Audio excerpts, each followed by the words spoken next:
ನಾಳೆ ಯಾರು ಗೆಲ್ಬಹುದು ಅಂದ್ರೆ ಪಕ್ಕ ನಮ್ಮ ರಾಜಸ್ಥಾನ್ ರಾಯಲ್ಸ್ ಅವರು ಹೊಡಿತಾರೆ. ಯಶಸ್ವಿ ಜೈಸ್ವಾಲ್ ಅವರಿಂದ ಒಂದು ಭರ್ಜರಿ ಇನ್ನಿಂಗ್ಸ್ ಬರುತ್ತೆ ಸ್ನೇಹಿತರೆ. ನಾಳೆ ರಾಜಸ್ಥಾನ್ ರಾಯಲ್ಸ್ ಅವ್ರಿಗೆ ಪಕ್ಕ ಮೊದಲನೇ ಸೋಲ್ ಕಾಣಿಸ್ಬೋದು ಪಂಜಾಬಿಗೆ ಅನ್ಸ್ತಿದೆ. ಮತ್ತೆ ಯಶಸ್ವಿ ಜೈಸ್ವಾಲ್ ಒಂದ್ 2 ಮ್ಯಾಚ್ ಇಂದ ರನ್ ಬಂದಿಲ್ಲ, ಅವ್ರ ಬ್ಯಾಟ್ ಸೈಲೆಂಟ್ ಆಗಿದೆ. ನಾಳೆ ಗರ್ಜಿಸುತ್ತೆ ನ್ಯೂ ಚಂಡೀಗರ್ ಅಲ್ಲಿ.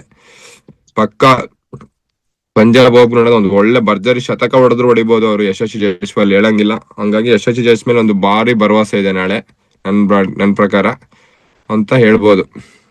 ನಿಮ್ ಪ್ರಿಡಿಕ್ಷನ್ ಕಾರ್ತಿಕ್ ಅವರೇ?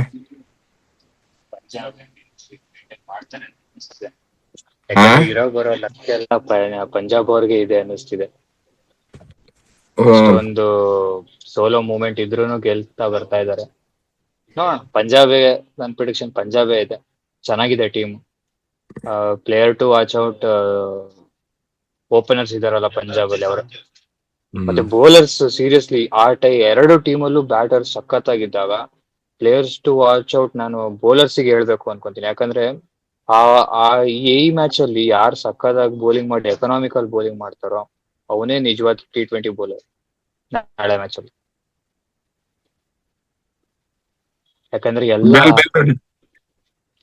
ಎಲ್ಲ 200 ಸ್ಟ್ರೈಕ್ ರೇಟ್ ಹೊಡಿಯೋರೇ ಇರೋದಲ್ಲಿ. 180+ ಆಡೋರೆ, 180+ ಸ್ಟ್ರೈಕ್ ರೇಟ್ ಮೇಂಟೈನ್ ಮಾಡೋರೆ ಬ್ಯಾಟ್ಸ್ಮನ್ ಇರೋದು ಎರಡು ಟೀಮ್ ಅಲ್ಲೂ.